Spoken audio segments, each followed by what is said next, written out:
Welcome to the Masters Alliance podcast.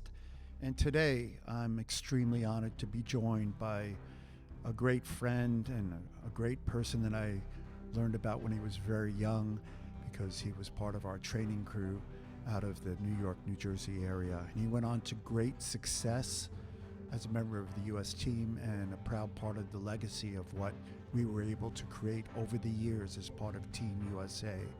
And I'd like to welcome you today to enjoy this podcast as part of the Masters Alliance. So let's get ready to meet Antony Graf. All right, welcome. And I'm honored to have on our podcast as our second guest, Antony Graf, who has an amazing history as an athlete, as a coach, as a life coach, as a physical coach, but more importantly now as an author. He is one of those unique individuals in our sport who's been able to transcend the confines of the physical things that we do and turn them into life pursuits that are rewarding as an individual, rewarding as a martial artist, but more importantly, just as a human. So he is one of the most sincere, kind, and thoughtful people I've met, and has managed to take all of those attributes and turn them into success virtually in anything that he touches. As you can see, we're sitting here with him. He's at his facility down in Florida. And today we're very honored to have Antony Graf. Welcome. Well, Grandmaster Perez, I am so grateful and honored to be on here with you.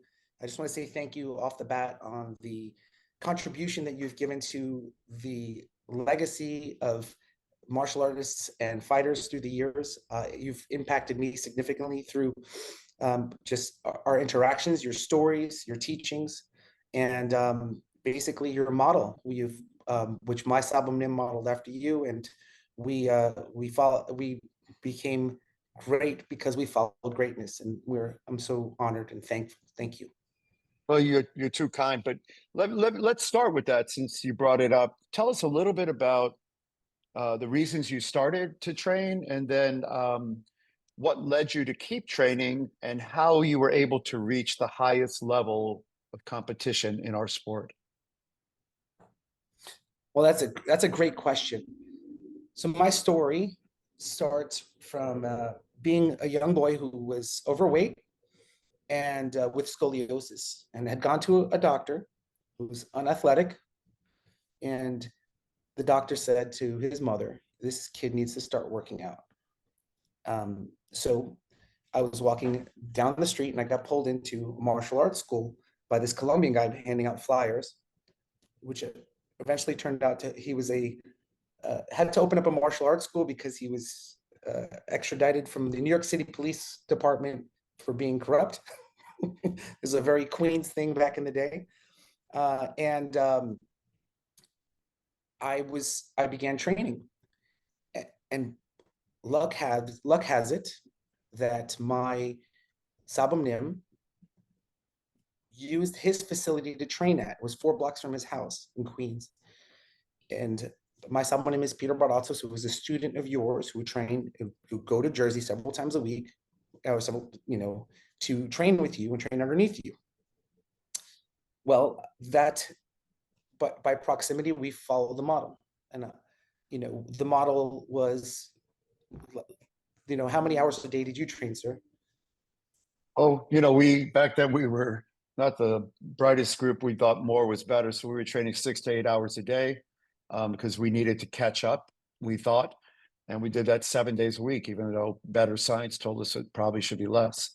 But that was the model, and it yielded some success. Yeah, and this is it. My Sabum Nim copied the model, and we followed in his footsteps, and it worked. Within a matter of years, within 4 years, I was an adult national champion from a kid to following the model of training. Before, after, sometimes skipping school. I don't recommend the model. My students will listen to this, to become great. And I think that made a significant difference because we had in our conditioning, and there's a story about a teacher who they made clay pots, right? And he said, one class he took him, he says, I want you to make the perfect clay pot. And the second class, he says, I want you to make volume, as many clay pots as you possibly can. Well, at the end of the semester, the class that did the volume, did more clay pots, not only made a tremendous amount of pots, but each quality of that pot was better. So, and so that goes, volume will always negate precision. Numbers matter. And when we put that time in, it made a difference. And the only reason I knew that is because we copied the model. We copied the Perez, which was probably somewhat based off of a Visio /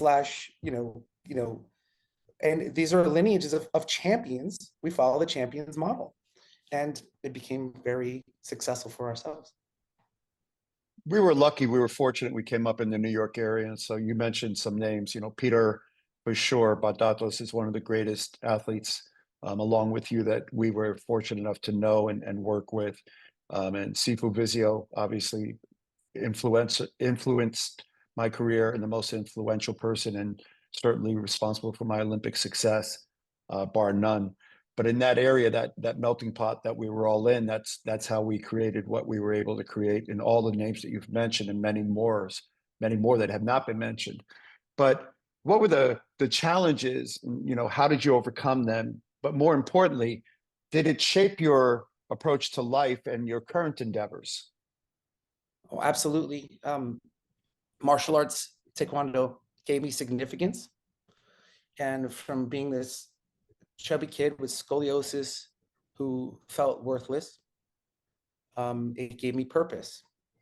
There was a couple years ago, I did an event, which was a personal development event, and it was 5 days long. And at the end, they did this process where I was hypnotized. And in the process, when I was hypnotized, and whether you believe it or not, or the process, they basically. I believe in hypnotism because I'm hypnotized by your shirt right now and your pectoral muscles. So I very rarely see you with a shirt, but now I know why. So thank you. I appreciate that. When I was in this process, I thought it was 5 minutes long, and I find out later it was 2 hours. But the process was this: I was able to see myself and step into the body of myself at 5 years old. And when I did it, I wept uncontrollably. And I'm not a crier.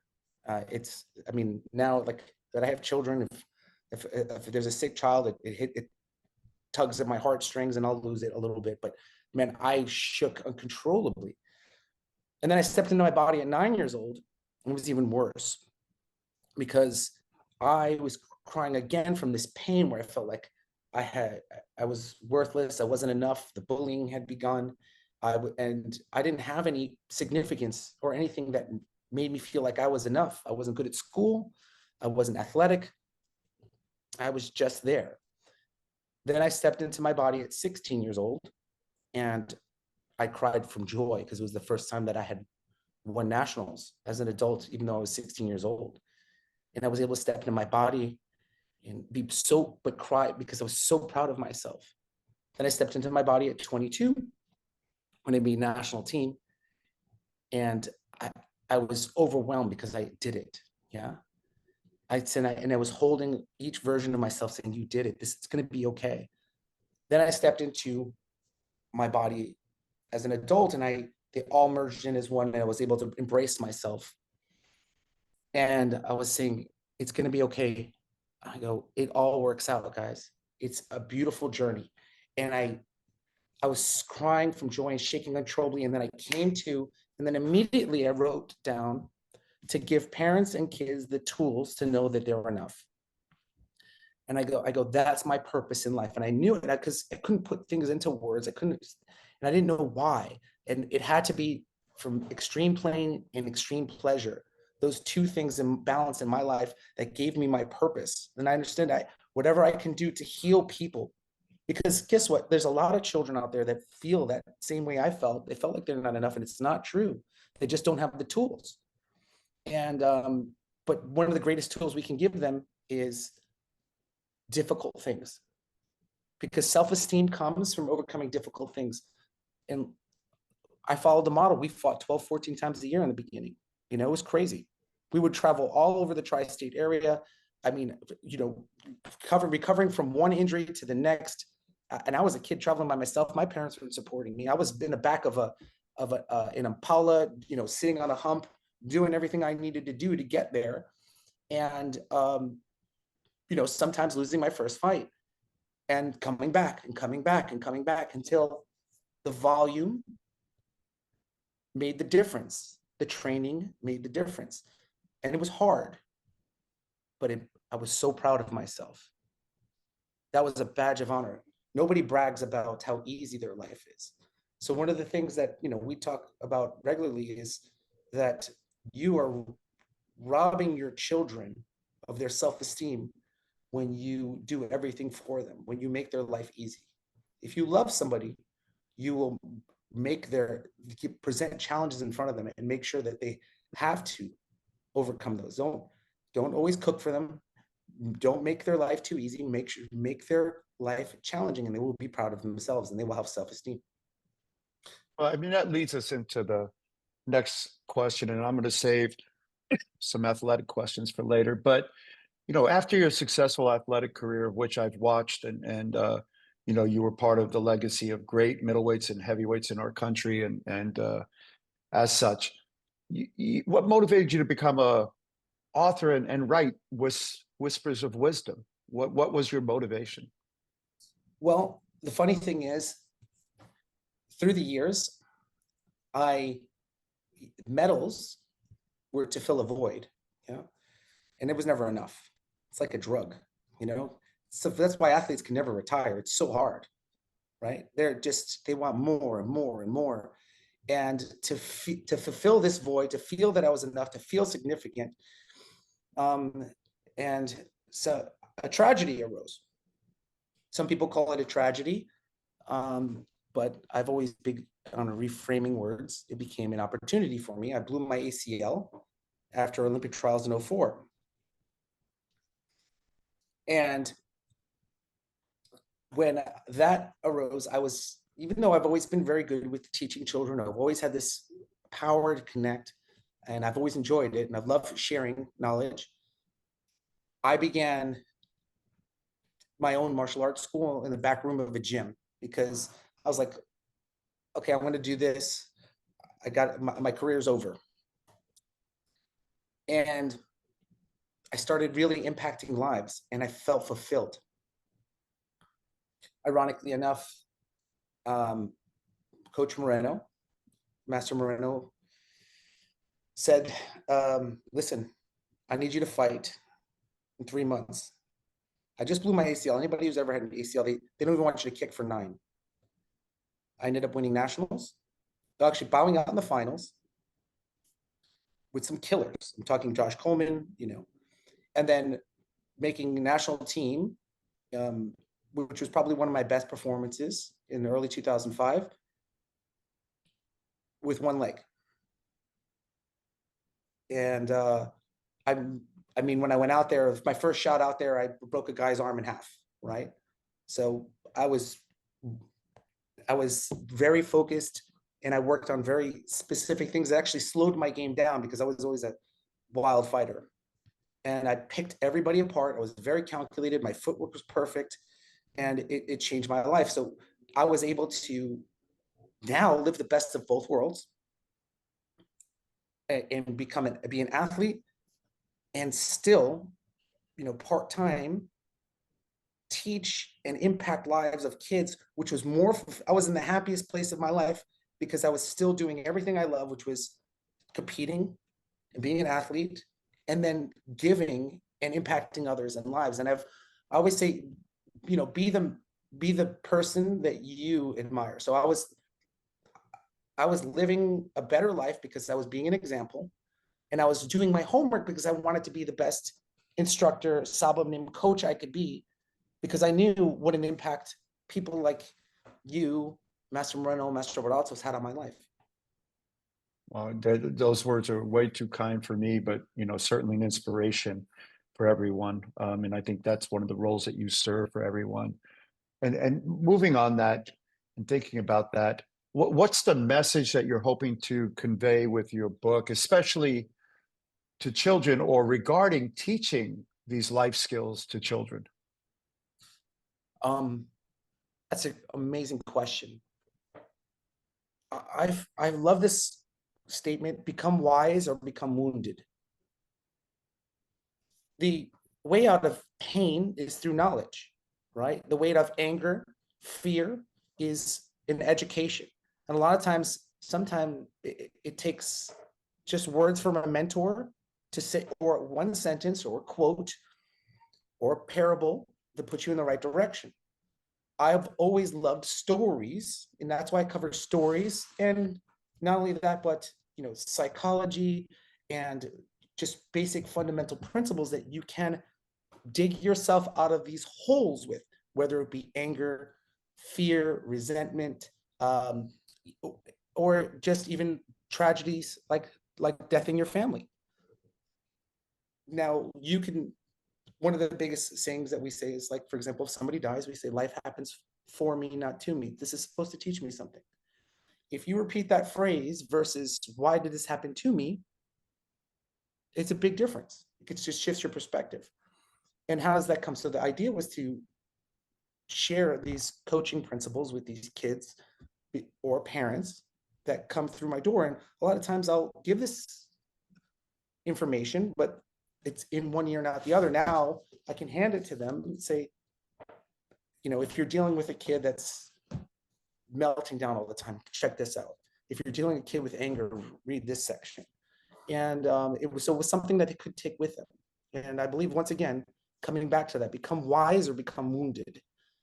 Educate yourself to get out of fear, anger, stress, overwhelm, whatever it is, because it's basically what we've become. What you've taught us is that you don't have a problem in front of you, you have a challenge, right? And this is just an equation that we have to figure out. And once you figure your way out, you can dig yourself out. And there's no difference in sport than in life. Like, for example, I remember this story you tell us, and this is why I'm big on stories, from when I was a kid. And you told about how you would fight when you go to Korea to train. Everybody else would go and they would try to be, well, I'm helping you finish, to be what? Everybody else would try to be Korea. And I said, don't try to be Korea. Try to beat Korea. I'm going to learn how to beat Korea, not to be Korean. And that spoke to me since I was a kid. And you weren't even speaking to me. I had my ear and listening to the whispers. I'm like choked up because it had such an impact in my life. And my whole competitive career became about, how can I solve this challenge? I'm 5'8", I'm not Korean, right? I go, my whole style of fighting became to be that guy that when you saw me, you were going, oh no, right? Whether I intentionally become an Orthodox or I became the style to beat Korea. And that was the whole model. And that came from a story. One story that I overheard when I was 15 years old, and it changed my life. It impacted it. And that was a whisper of wisdom, right? Something you said to somebody else and I overheard it and I ran with it. It made sense to me. And why did it have more of an impact instead of just be great? Because you told the story behind it. And I think that, go ahead. I think you've hit on something incredibly important. And I think it's what I've learned while I'm reading through your book, is the power of storytelling. And storytelling serves as a way, in part, to recount history, but more importantly, to answer and ask the lifelong questions, philosophical questions. And so I can think of one story that you put in the book that I've heard told, and it's the story of the wolves and the wolves inside of you. And it's probably an old Zen story, and your approach to it, I think, was really important as a mechanism to help people understand it's important. But can you share with us a story from the book that you would use, and how it impacted something you were trying to solve with a student, perhaps, or something you remembered and you used a story yourself to solve something in your own life? Wow. Yeah, I can pull off in any subject, but let's see a recurring theme: anger, right? So we have a kid that's taking out their anger on their parents. We all have those children, right? And I was that kid. I was in therapy when I was younger, and I had a good vice, which was sparring. And back then, we trained a little bit different. They would humble you quickly if you didn't, you learn. Now we have to be a little bit more white gloved because you would probably get sued. And there is and also you would lose 90% of your students. hence why Bart also had 70 kids in his martial arts school, because he still ran it like in old school and strict, and I think that was the model he just followed, and he knew his whole life, right? So one of my favorite stories is to tell children that are dealing with anger. And I try not to direct it at them when I'm teaching the class, especially if I know that they're having this challenge, because I don't want to isolate them, but I speak to the group. There once was a boy, and he had trouble controlling his anger. And he would take it out in school, on his teachers, and he would talk back and yell. He would take it out on his sister. He would kick his dog if they got in the way. And one day his father walks up to him and he goes, "My son, come to me." He goes, "Take this hammer." He goes, "A hammer?" He goes, "Yes, and take these nails." So what? Because every time you get angry, I want you to run over to our fence outside, and I want you to hammer nails in the fence until you're not angry anymore. The boy's like, "Okay, Dad, fine." First day, his sister says something mean to him. He grabs the hammer and nails, goes outside, starts hammering like 20, 30 nails in it. Next day, he gets frustrated with a school project. He gets super mad, starts hammering. Next day, his mom says that he has to hurry up and take a bath. He gets mad and starts hammering. This happens every day until one day he goes outside and he goes to hammer a nail into the fence, and he's able to control his anger. And he's so excited. And he runs out to his father, goes, "Dad, I can control my anger. I don't have to hammer nails into the fence anymore." He goes, "I'm so proud of you, son. Now do me a favor. I want you to pry every one of those nails out of the fence." So he does. He plucks them all out. And he goes, "You see, we have thousands of holes into this fence?" He said, "Yes, Dad." He goes, "That's what happens every time you take your anger out on somebody else. You're leaving a scar." Yeah. So we think that we're only thinking about ourselves, and we're not thinking about the impact we have on the world. Whenever we take our anger out on other people, right, we're not just releasing ourselves, but we're doing damage. We have to be understanding of that. So I say one of the best things to steps to anger is to learn to forgive. Can you forgive? If you cannot forgive that person, forgive yourself. If you cannot forgive yourself or forgive that person, last step is to feel sorry for them, because it's very hard to be angry at somebody who you feel sorry for.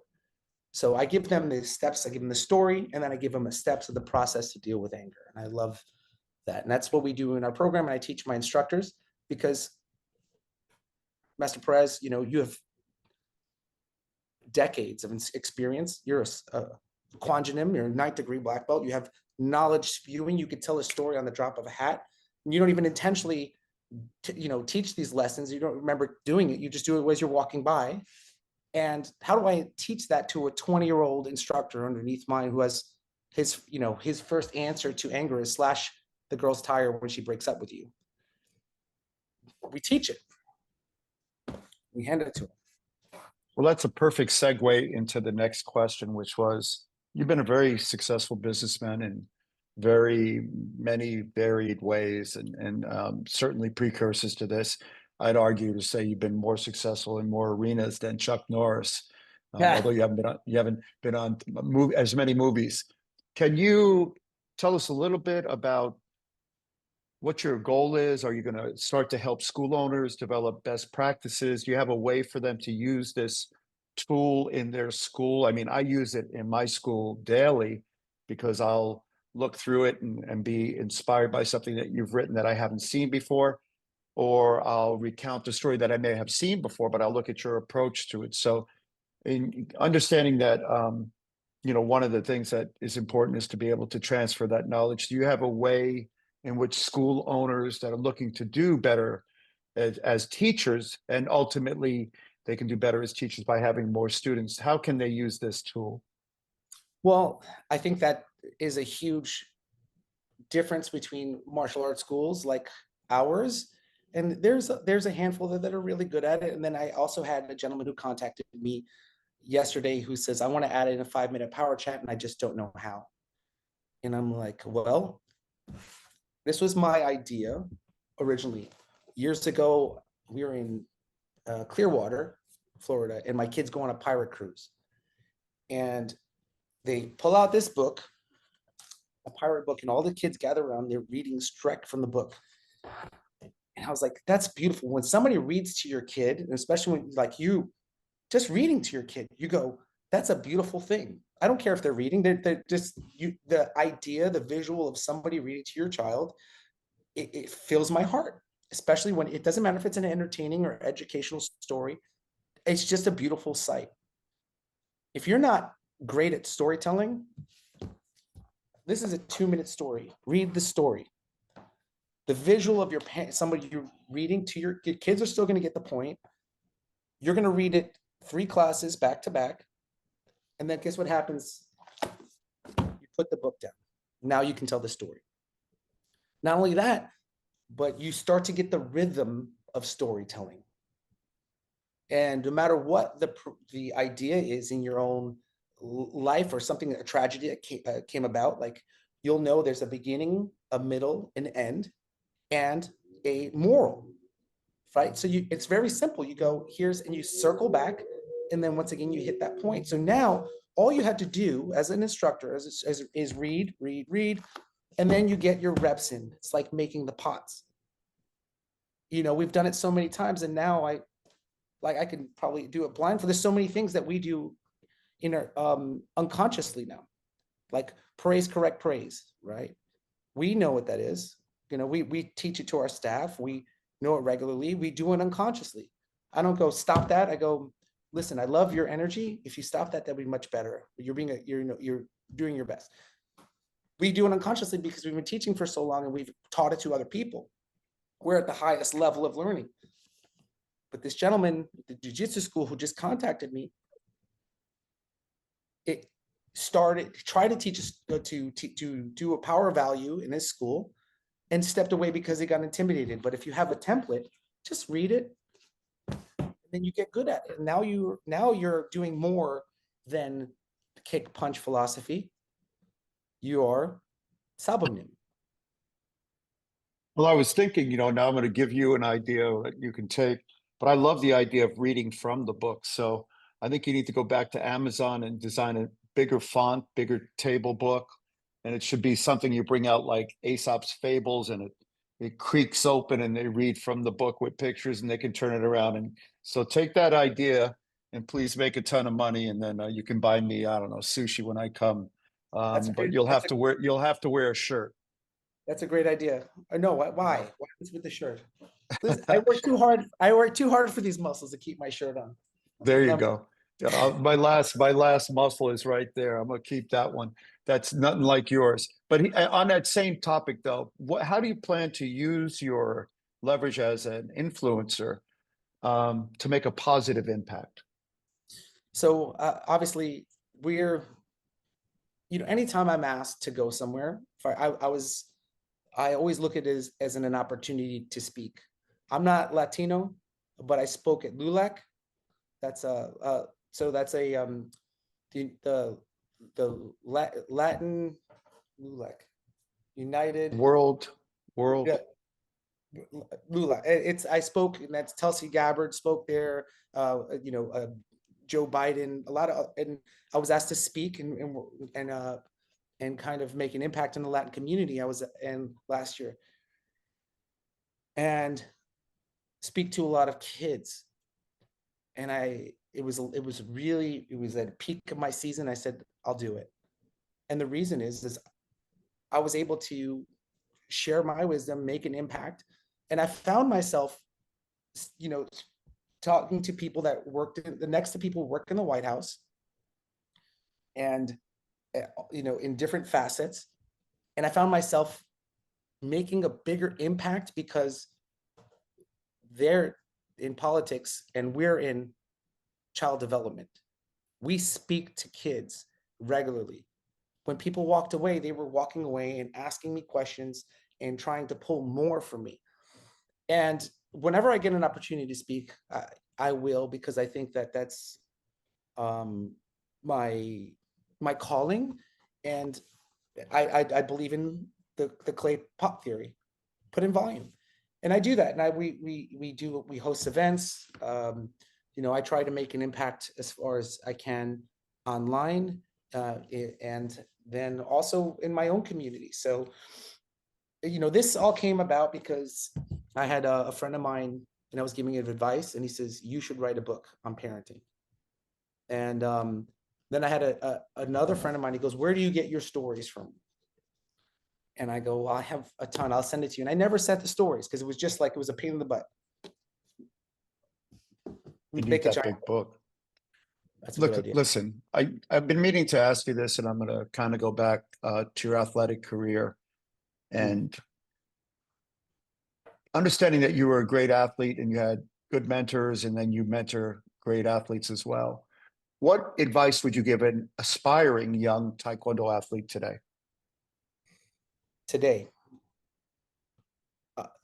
Be obsessed, and you have to be, it's obsessed is what the lazy call the dedicated. But if you talk to any athlete, they all have the same thing. They live, breathe it. It's not recreational. This is your life. And if there's other things in your life that are not aiding to it, they're taking away. If they're not an asset, they're a liability. And it's the old adage, cut the girlfriend out if she's hindering your performance, like the old boxing thing, right?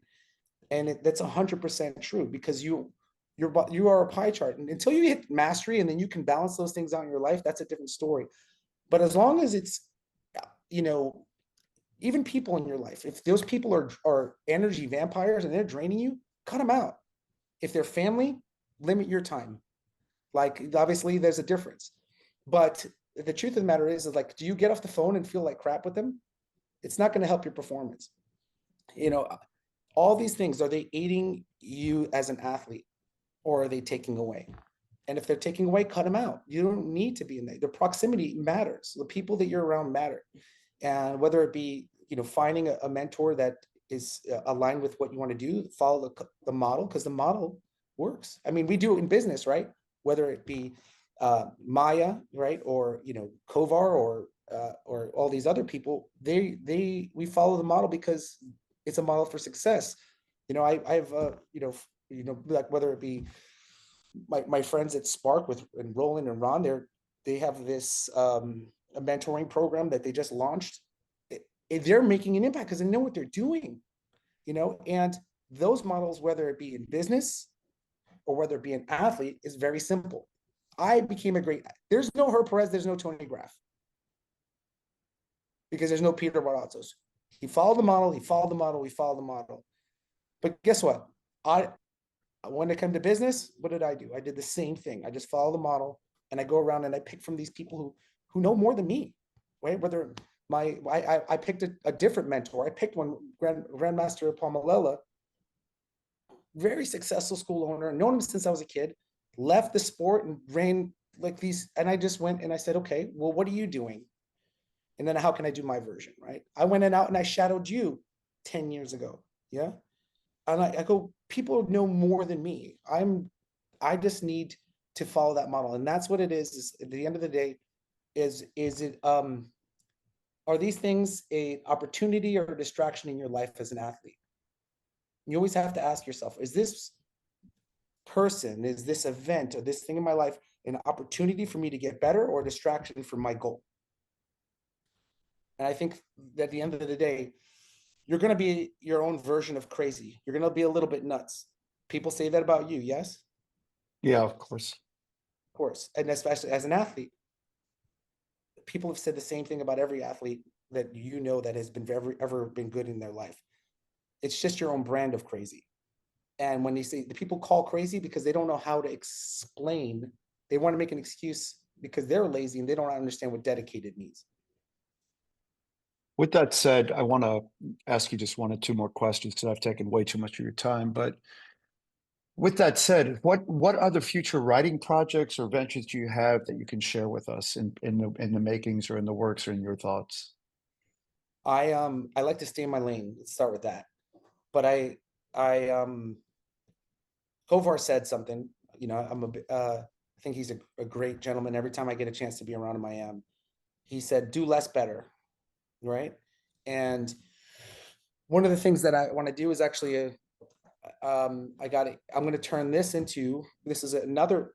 This is about being around proximity, right? Once again, being around the right people. You said giant book. Roland said workbook. Roland Osborne said you need to turn this into a workbook. So the next project is workbook. Right. Another friend of mine, Master Paul Malilla, says YouTube tutorials. And we're speaking to everybody in the languages they understand. But the workbook is for those that need to play along and not just observe, right? And the YouTube is for the visual learners. Podcasts are for the auditory learners. And we're just hitting on all things. And how do I make this better, right? Because if I do less better, because it's so easy to get distracted. I was this close to opening up an after-school learning center, and I was like, "Is this an opportunity or distraction?" I go, stay in your lane, do this better. I'm like, I don't do after school. I'm not a teacher. I teach, but I teach through philosophy. I teach through martial arts. I teach through fitness. I know my lane. Don't start going off there. You're going to be doing more things and not as good. So the goal was to stay in my lane. And for me, or my future endeavors are turn this into make this better. And then just like the E-Myth or anything else, I'll do revisited because every time I read it, I'm like, I needed to add this. You could always make it better. So no One different. final question, and it has to do with the upcoming Olympics. Were you approached, or did you help with any of the members of the national team, or people trying to make a national team, trying to get them to a place where they could reach the levels that you've reached? No. That's okay. I needed to ask because I think it's important. The legacy is important, and I'm hopeful that that someone in the future might ask you that, because I think you would be a great one of the most successful people in our sport back in 1988. And she was a good athlete, but her strength wasn't necessarily her taekwondo. Her strength was simply this. It was her belief in herself and her ability to believe that she could do it. And that manifested itself in an Olympic gold medal. Dana He. I mean, she was an amazingly strong mental athlete. She just would not be deterred, didn't believe she could lose, and as a result, did not lose. So I hope that somebody reaches out to you in the future. I'd be more like I'm abundant, and I believe that those things echo. I was in the tail end of the electronic era, and it's kind of the reason I ended up stepping out. I was not ready to. I knew everything I had to do prior to this. I'd studied my whole life to it, and then this model of this constantly evolving thing. Everybody was trying to figure it out, and it wasn't fun, and it became. I'm a fighter. I actually didn't get into taekwondo for the Olympics. I got into taekwondo because it was full contact. And in 92, that was what you were doing. You want to hit, this is the one that you hit. This is what we did. And I love to fight. And regardless of medals, or at the end of the day, sometimes to the point where I wouldn't win a fight because I fought too much and I wasn't fighting for points. Well, And I don't want to distract you from your thing that I wanted to speak to you about, but I am absolutely going to ask you to come back on a panel that I'm going to put together to talk about the evolution of Taekwondo, or what I call the de-evolution of it, but I don't want to distract all this positivity with the potential of negativity for where we find ourselves in the sport, because I think your message that you share in numerous ways and in a voluminous volumes in the Whispers of Wisdom is more important. So with that said, I want to thank you for everything that you've done, certainly in helping others, including me, because I was fortunate enough to be around when you were creating athletic programs to help youth, and some of the people you were working with, Tim Thackeray and certainly Jason Hahn, and the others that I looked at as the generation. The thing that I think people should remember about you, and one of the reasons that I'm always wanting to speak to you, is the fact that you manifest yourself in your beliefs. You're a constant student, a constant educator, but more importantly, you've transcended the parameters of sport and been successful in a personal way in the goals in your life and the things that you choose to do. And perhaps one of the things that's going to resonate with me after we leave this podcast is what you said about making choices, whether something is a distraction or an asset in your life. And if it's a distraction, then avoid it or move on from it and focus on the things that you do. And too often we're forgetting what lane we're in and what we can best do in our calling. And I think that you've understood that, and as a result, will continue to enjoy the success you've enjoyed. And I can only wish you even more success. Thank you, sir. I want to finish this off with saying how much I admire you and your storytelling through the years and how they've impacted me. I can account for all the little stories and little details that you've turned. Can I give a quick example before I finish? Sure. I remember when I was 15, and this was just post-Olympics for you, and you were still sparring with everybody, and I was fighting you, and you tripped. And the trigger that we sent back then was, as soon as somebody makes a mistake, you blast them on motion, right? And I hit you, bam, and you go, stop. You stopped everybody, and you do that again. You tripped again, and then as soon as I go to kick you, you back kick me. And the idea was like what you did right now is you turned a problem into an opportunity. And you told that as an example, not only like verbally, but physically. You made this great analogy. And my whole life, I've looked at things like that. Every problem that I've approached is a trip turned into a back kick. You're too kind. You're too kind. I have horrible stories that I could tell about bad stories that I told, because they were mean stories. They had a different impact. But again, you are too kind. Antony Graf, continued success, and thank you for all the kind words about your teachers and then some of your friends and colleagues, and especially thank you for the kind words for me. And we wish you the best, and we'll see you the next go around, sir. I'm grateful for you. Thank you, Kwanjanam. Thank you. Well, there you have it. An amazing interview and podcast with an amazing individual, Antony Graf. He has and always will be inspirational for me, and hopefully for you as well. His book, Whispers of Wisdom, is an amazing resource for school owners, for anyone who wants to change their lives or the lives of others. But even just as a daily read, just pick one small chapter and read it, and then reflect upon it and try to find a way to use it in your life. We need more individuals like this in our community. We need more individuals in our sport who are willing to take the higher road and make a higher purpose their purpose. Until next time, this is Herb Perez from the Masters Alliance, wishing you the best and talking to you soon.